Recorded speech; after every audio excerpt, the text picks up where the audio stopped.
മതി മതി ഈശോയെ, ഇതിപ്പോ എത്രാമത്തെയാ? മതി. ആണ്ട കിടക്കുന്നു. ചേട്ടാ, ഞാൻ എന്റെ കോട്ട ക്ലബിൽ നിന്ന് അടിച്ചോണ്ട് വരുമായിരുന്നില്ലേ? അപ്പോഴാ ഈ കുരിശിനെ ഇങ്ങോട്ട് കെട്ടിയെടുത്തു. എടാ കള്ളുകൂടിയും പോക്കറി, നിനക്ക് എന്നെ കാണണമെന്നുള്ള വിചാരമില്ല.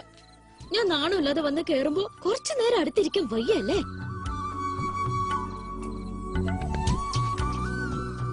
എന്നതാടി ആനിയമ്മ നീ ഇങ്ങനെ? നീ ഇവിടെ അല്ലേ? ഓ, ഞാൻ കാണുമല്ലേ രണ്ടിന്റെ സ്നേഹം. നല്ല സ്നേഹവാ. എനിക്കറിയാൻ മേലെ ഇവിടെ ഇവിടെ പൊറുക്കുന്നത് എങ്ങനെയാന്ന്. സാറേ, ഒരെണ്ണൊഴി, ഒരു ചെറുത്, ഒരു 90. നല്ല വച്ചല്ലേ? ശരി, ഒരെണ്ണം. ഓ ചേടാ, ഇനി താമസേ. അയ്യടാ, ഇത് എന്റെ കയ്യിൽ ഇരിക്കട്ടെടാ മോനെ. ഇതെടുത്ത് നിനക്ക് തോന്നിയ പോലെ ഒഴിക്കണം അല്ലേ? എടാ സുഖ, ജനറേറ്റർ ഇടടാ. സുകുമാരാ, സുകുമാരാ, ഈ ചെറുക്കൻ എവിടെ പോയി? ഓ, എന്നാ കറണ്ട് പോയത് കണ്ടില്ലേ? ആ വിളക്കും കൊണ്ട് അവിടെ എങ്ങാനും കുത്തിയിര്. തട്ടി തടഞ്ഞ് വീഴണ്ട. ഞാൻ പോയി ജനറേറ്റർ ഇടാം. ആ ഇന്ന് രാത്രി ശിവരാത്രി, നാളെ രാത്രി അർദ്ധരാത്രി.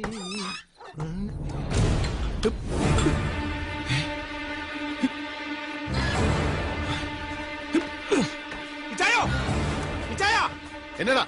താഴോട്ട് ഇറങ്ങണ്ട. ഒരു ടീം അകത്തോട്ട് കയറിയിട്ടുണ്ട്. നിങ്ങൾ അകത്തോട്ട് പോയിക്കോ.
ഇല്ലടാ മോനെ, ഒന്നുമില്ല.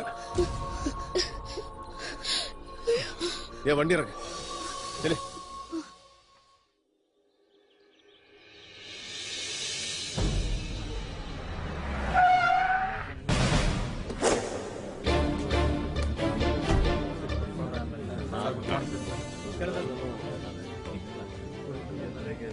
ആ, ഡി കെ എവിടെ? മോളിലുണ്ട്.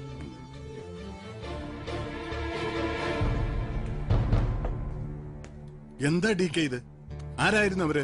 എന്തായിരുന്നു ഉദ്ദേശം? ഉദ്ദേശം വെട്ടിക്കൊല്ലാൻ. കണ്ടില്ലേ ഒരുത്തം കിടക്കുന്നത്? വടിവാളിൽ കീറി മുറിക്കാനേ കഴിഞ്ഞുള്ളൂ. ചങ്കറപ്പുള്ളതുകൊണ്ട് ജീവൻ പോയില്ല. പിന്നെ ആരാണ്? പേരും മേൽവിലാസവും പറഞ്ഞ് ഷെയ്ക്കാൻ്റെ തന്നിട്ടല്ലോ കാശിന് കൊല്ലാൻ നടക്കുന്നതും പണി തുടങ്ങുന്നത്. സാറാ, ആനയെ കൊണ്ട് നീ ഒന്ന് വെളിയിലോട്ടല്ലടി. തമ്പി സാറേ, പുറത്തേക്ക്.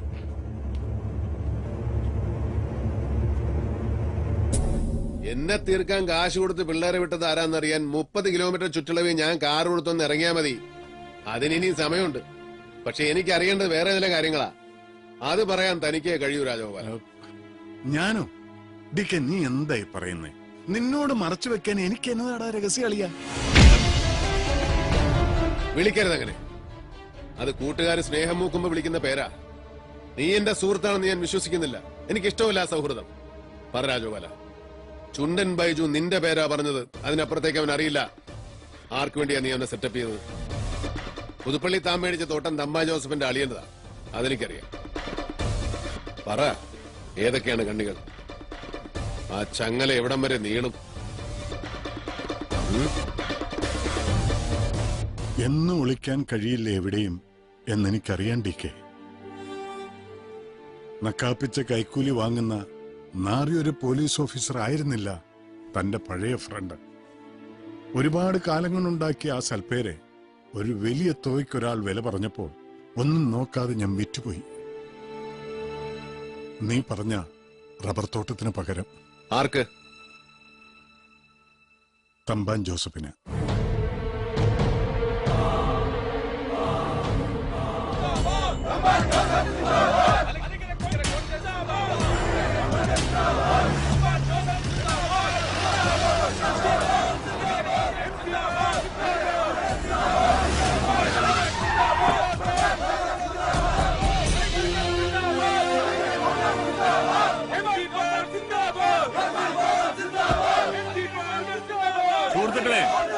സുഹൃത്തുക്കളെ, ഇനി രണ്ടായി ചേരിതിരിഞ്ഞ് മുദ്രാവാക്യം വിളിക്കേണ്ടി വരില്ല സുഹൃത്തുക്കളെ. മങ്കൊമ്പ് വീട്ടിലേക്കുള്ള എന്റെ വരവ് ചരിത്രത്തിന്റെ ഭാഗമാകാൻ പോവുകയാണ്. നമ്മൾ ഇനി ഒന്നാണ് സുഹൃത്തുക്കളെ.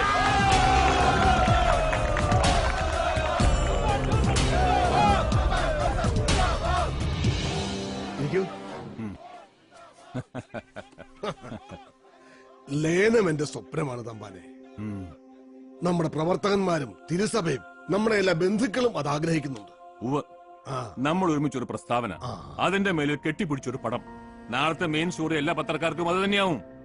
എല്ലാവരും സ്പേസ് ഇട്ടേച്ച് വെയിറ്റ് ചെയ്യുക. പക്ഷെ അതിനു മുമ്പ് നമ്മൾ തമ്മിലൊരു ധാരണയിൽ എത്തണ്ടേ? എന്തോന്ന് ഇത്ര വലിയ ധാരണ? ഇറങ്ങിപ്പോകുമ്പോ താൻ വിട്ടിട്ട് പോയ എല്ലാ സ്ഥാനമാനങ്ങളും തിരികെ വരുമ്പോഴും തനിക്ക് കിട്ടും. അത് പോരല്ലോ പോൾ സാറേ.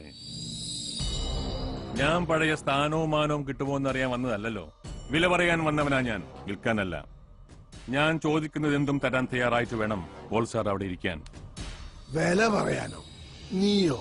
എടവേ, രണ്ടു മുന്നണിയിൽ നിന്നും വെളിയിലായി ഇപ്പൊ ഏറിൽ നിൽക്കുന്ന നിനക്ക് ഇനിയുള്ള കാലം നിയമസഭയ്ക്കുള്ളിലെ കുളിര് കൊള്ളണമെങ്കിൽ നിരുപാധികം ഈ കാലിൽ വീണ് ലയിക്കാം. കണ്ടീഷൻസുമായിട്ട് വന്നിരിക്കുന്നു. അതെ MC പോൾ, കണ്ടീഷൻസ്. അത് നിങ്ങളെ കൊണ്ട് സമ്മതിപ്പിക്കാൻ എനിക്ക് കഴിയും. അതെന്താണെന്നൊന്ന് കേൾക്ക്, ചുമ്മാ. ഓ ആയിക്കോട്ടെ, തമ്പാൻ സാർ പറ.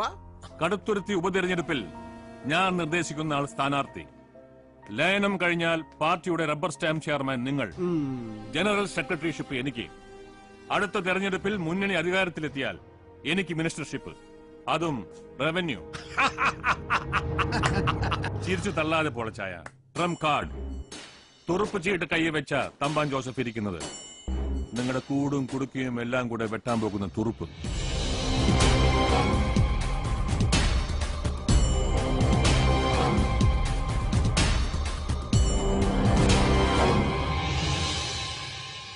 വാർത്തകൾ വിശദമായി. കേരള രാഷ്ട്രീയത്തിൽ സുപ്രധാനമെന്ന് തന്നെ വിശേഷിപ്പിക്കാവുന്ന ഒരു ലയന സമ്മേളനത്തിന്റെ തത്സമയ സംപ്രേഷണത്തിലേക്ക് തമ്പാൻ ജോസഫിന്റെ നേതൃത്വത്തിലുള്ള Malankara Congress T group MC Paul അധ്യക്ഷനായ ഔദ്യോഗിക വിഭാഗത്തിലേക്ക് ലയിക്കുന്നു. ലയന പ്രഖ്യാപന വേദിയിലേക്ക് കേരളം മുഴുവൻ ഈ ചരിത്ര മുഹൂർത്തം ടെലിവിഷനിലൂടെ കണ്ടുകൊണ്ടിരിക്കുകയാണ്. അധികം വാക്കുകൾക്കിവിടെ പ്രസക്തിയില്ല. നിങ്ങൾക്ക് കാണാം, ഈ വേദിയിലിരിക്കുന്ന എന്റെ സഹോദരനും മലങ്കര കോൺഗ്രസിന്റെ പ്രമുഖനായ പണനായകനുമായ ശ്രീ തമ്പാൻ ജോസഫും അനുയായികളും ഇതാ സ്വന്തം തറവാട്ടിലേക്ക് തിരിച്ചെത്തിയിരിക്കുകയാണ്. കർഷക കേരളത്തിന്റെ അത്താണിയായ ഈ പ്രസ്ഥാനം ഈ കൂടിച്ചേരലോടുകൂടി പൂർവാധികം കരുത്തോടെ പ്രസക്തിയോടെ കേരള രാഷ്ട്രീയത്തിൽ ഒരു കൊടുങ്കാറ്റായി മാറാൻ പോവുകയാണ്.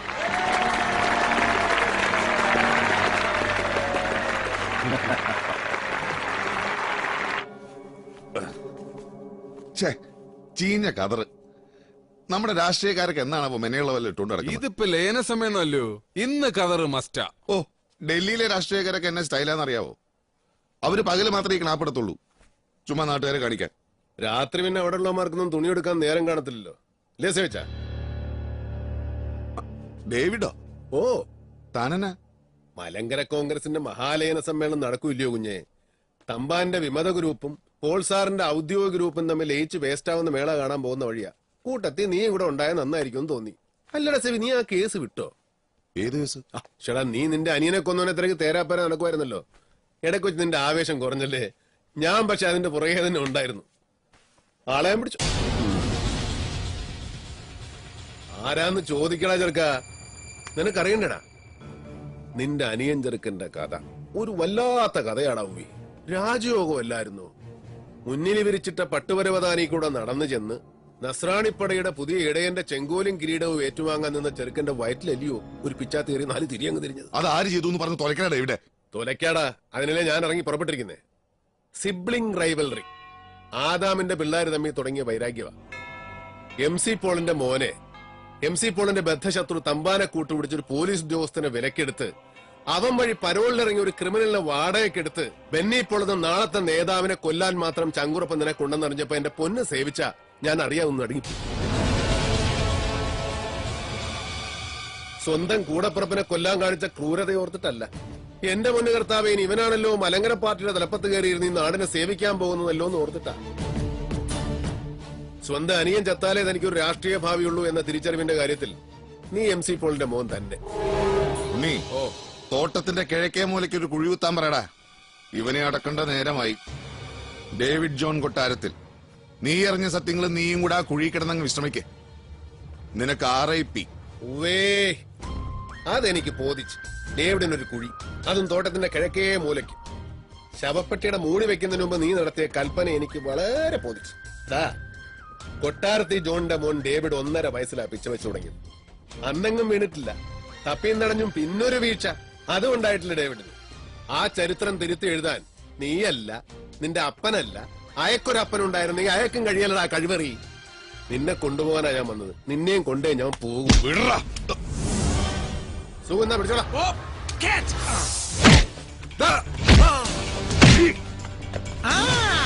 ഞാൻ പരിക്ക് മൂലം വിശ്രമത്തില്ല. ഞാൻ ഈ കളി കണ്ടു നിന്നോളാം. നീ ഗാലറിയിൽ നിന്ന് കളിയുണ്ടോ? പക്ഷെ കമന്റ് അടിക്കരുത്. അവിടെ അടി, ഇവിടെ അടി, മറ്റടുത്ത് കുത്തം.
ജോണി, യാതൊരു പ്രകോപനം ഉണ്ടാകരുത്. പ്രിയപ്പെട്ടവരെ, മരണം മരം മലങ്കരയുടെ അമരത്ത് ഞാൻ ഉണ്ടാവുമെങ്കിലും പുതിയ പാർട്ടി ചെയർമാനായി ശ്രീ തമ്പാൻ ജോസഫിനെ നിയമിച്ച തീരുമാനം ഞാനിവിടെ അറിയിക്കുകയാണ്.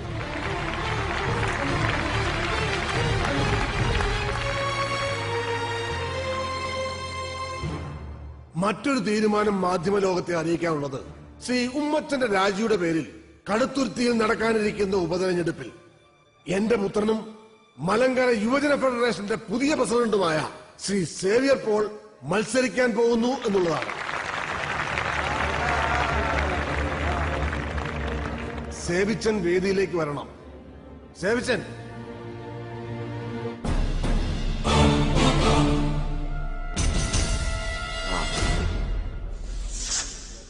എന്റെ പേര് ഡേവിഡ് ജോൺ കൊട്ടാരത്തിൽ. നിങ്ങൾ മാധ്യമപ്രവർത്തകർക്കോ ഈ പരിപാടി ലൈവ് ടെലികാസ്റ്റ് കണ്ടുകൊണ്ടിരിക്കുന്നവർക്കോ എന്നെ മനസ്സിലായെന്ന് വരില്ല. ഞാനൊരു പാവം കോട്ടയം നസ്രാണിയാണ്. നസ്രയത്തുകാരന്റെ അനുയായി എന്ന അർത്ഥത്തിൽ എന്നെ വിശേഷിപ്പിക്കാൻ ആ പേര് തന്നെയാണ് നല്ലത്, നസ്രാണി. എനിക്ക് പറയാനുള്ളത് കൂടെ ടെലികാസ്റ്റ് ചെയ്യപ്പെട്ടാലേ ഈ ലയന പ്രഖ്യാപന നാടകം പൂർണ്ണമാകും. എന്ത് അസംബന്ധമാണിത്? ഇയാൾ ആരെ ഇങ്ങോട്ട് ക്ഷണിച്ചത്? മിസ്റ്റർ, ഇത് പാർട്ടിയുടെ ഔദ്യോഗിക വാർത്താ സമ്മേളനമാണ്. ഇറങ്ങി പോണം നിങ്ങൾ. പാർട്ടിയുമായി ഇയാൾക്ക് എന്താ ബന്ധം? ഒരു ബന്ധവുമില്ലെന്ന് മാത്രമല്ല തമ്പാനെ, നിങ്ങളുടെ സമ്മേളനവും കലാപരിപാടികളും നടക്കുന്ന ദിവസങ്ങളിൽ കോട്ടയം ജില്ല വിട്ട് പോകുന്നവനാ ഞാൻ.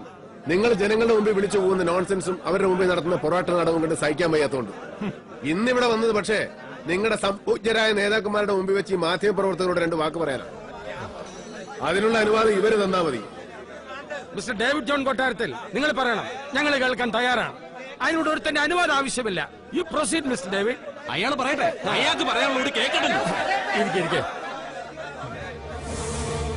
അധികാരം തനിക്കും തന്റെ കാലശേഷം തന്റെ പുത്രപരമ്പരകൾക്കും എന്നും ഖജനാവ് കൊള്ള ചെയ്യാനും പൊതുജനമെന്ന പാവക്കൂട്ടങ്ങളെ ഭരിച്ചും ശിക്ഷിച്ചും രസിക്കാനുമുള്ള അധികാരം. അതിനുവേണ്ടി തരാതരം കൂട്ടുചേർന്ന് ഭിന്നിച്ചും പിളർന്നും വളർന്നും രാഷ്ട്രീയ പാർട്ടികൾ എന്ന മാഫിയകൾ നടത്തുന്ന നെറികെട്ട കളികളുടെ പിന്നിലെ സത്യം അതാണ് എനിക്ക് പറയാനുള്ളത്. മിസ്റ്റർ രാജഗോപാൽ, കൊണ്ടുപോവനെ അതൊന്നും എടുത്ത് മാറ്റോ. നടക്കടാ ഇങ്ങോട്ട്.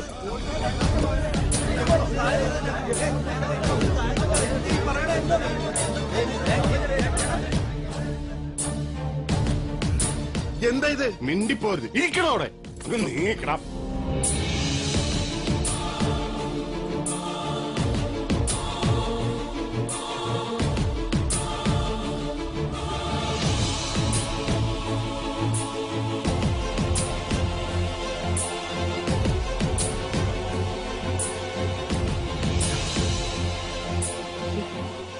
MC പോളിന്റെ മൂത്ത സന്തതി സേവ്യർ പോൾ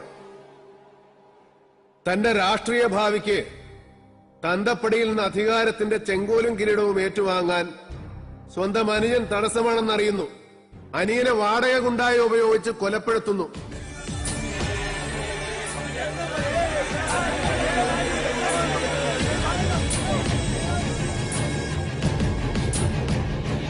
ബുദ്ധി സേവ്യർ പോളിന്റെ, ആസൂത്രണവും നടപ്പിലാക്കലും തമ്പാൻ ജോസഫിന്റെ.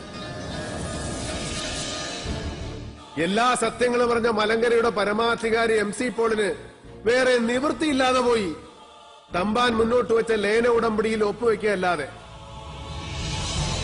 തമ്പാൻ പാർട്ടി ചെയർമാൻഷിപ്പ്, അനുജൻ ബെന്നി പോളിന് വേണ്ടി തന്തപ്പടി നീക്കിവെച്ച കടുത്തുരുത്തി നിയോജക മണ്ഡലത്തിലെ MLA സ്ഥാനം ചേട്ടൻ സേവ്യർ പോൾ. കൊലപാതക കുറ്റത്തിൽ നിന്നും നിരപരാധിയായ ഒരു പെൺകുട്ടിയെ രക്ഷിക്കാൻ വേണ്ടി ഞാനും എന്റെ സുഹൃത്തുക്കളും നടത്തിയ ഒരു അന്വേഷണമാണ് ഈ സത്യങ്ങൾ പുറത്തു കൊണ്ടുവന്നത്. അതിലെനിക്ക് നന്ദി പറയാനുള്ളത് പണത്തിന്റെ പ്രലോഭനങ്ങളിൽ വീണുപോയി എങ്കിലും മാപ്പുസാക്ഷിയാകാൻ തയ്യാറായ എന്റെ സുഹൃത്ത് SP രാജഗോപാലിനോട്. ഉത്തരവാദിത്തപ്പെട്ട ഒരു പോലീസ് ഓഫീസർ എന്ന നിലയിൽ ഞാൻ എന്റെ തൊഴിലിനെ, സർക്കാരിനെ, അതുവഴി ജനങ്ങളെ വഞ്ചിക്കുകയാണ് ചെയ്തത്. ഇന്ന് അവസാനത്തെ ഒഫീഷ്യൽ ഡ്യൂട്ടിക്ക് ശേഷം ഞാൻ രാജിവെക്കാൻ പോകുന്നു. എന്നിട്ട് അർഹിക്കുന്ന ശിക്ഷ ഏറ്റുവാങ്ങാൻ നീതിപീഠത്തിന് മുന്നിലേക്ക് ഞാൻ പോകും.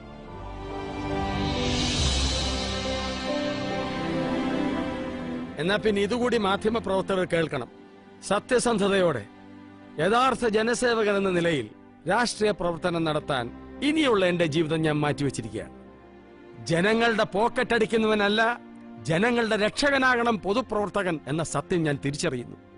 വാഗമണ്ണിലും അടിമാലിയിലും വ്യാജ പട്ടയങ്ങളിലൂടെ ഞാൻ സ്വന്തമാക്കിയ മുഴുവൻ ഭൂമിയും സർക്കാരിലേക്ക് വിട്ടുകൊടുക്കാൻ ഞാൻ തയ്യാറാണ്. ആ തീരുമാനം ഞാൻ നിങ്ങളെ അറിയിക്കുന്നു. എന്റെ വർഗം നന്നാവാതെ ഈ നാട് നന്നാവില്ല.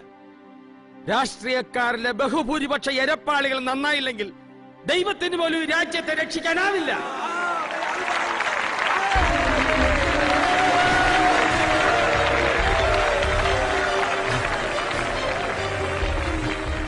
ഈ വാക്കുകൾ കേൾക്കുന്ന ജനങ്ങൾ, ജനപ്രതിനിധികൾ, നിയമപാലകർ, മാധ്യമപ്രവർത്തകർ എല്ലാവരോടുമായി ഞാൻ പറയുകയാണ്, ഇവർ, ഈ ക്രിമിനലുകൾ ശിക്ഷിക്കപ്പെടണം. അതിന് വേണ്ടുന്ന തെളിവുകൾ, വ്യക്തവും ആധികാരികവും ശക്തവും സുദൃഢവുമായ തെളിവുകൾ ഉത്തരവാദിത്തപ്പെട്ട ആരുടെ മുന്നിലും ഹാജരാക്കാൻ ഞാൻ ബാധ്യസ്ഥനാണ്, ഞാൻ സന്നദ്ധനാണ്. മറിച്ച് നിയമത്തിന്റെ നൂൽപ്പഴുതിലൂടെ ഊർന്നിറങ്ങി വീണ്ടും കഞ്ഞിപ്പശ പടിപ്പരുവമാക്കിയ ഖദറുമിട്ടുകൊണ്ട് കവലപ്രസംഗം നടത്തുകയാണെങ്കിൽ ആയുധമെടുക്കാനും ശിക്ഷ നടപ്പിലാക്കാനും ഒരു തലമുറ തെരുവിലിറങ്ങും. അവരോടൊപ്പം ഞാനും ഉണ്ടാകും.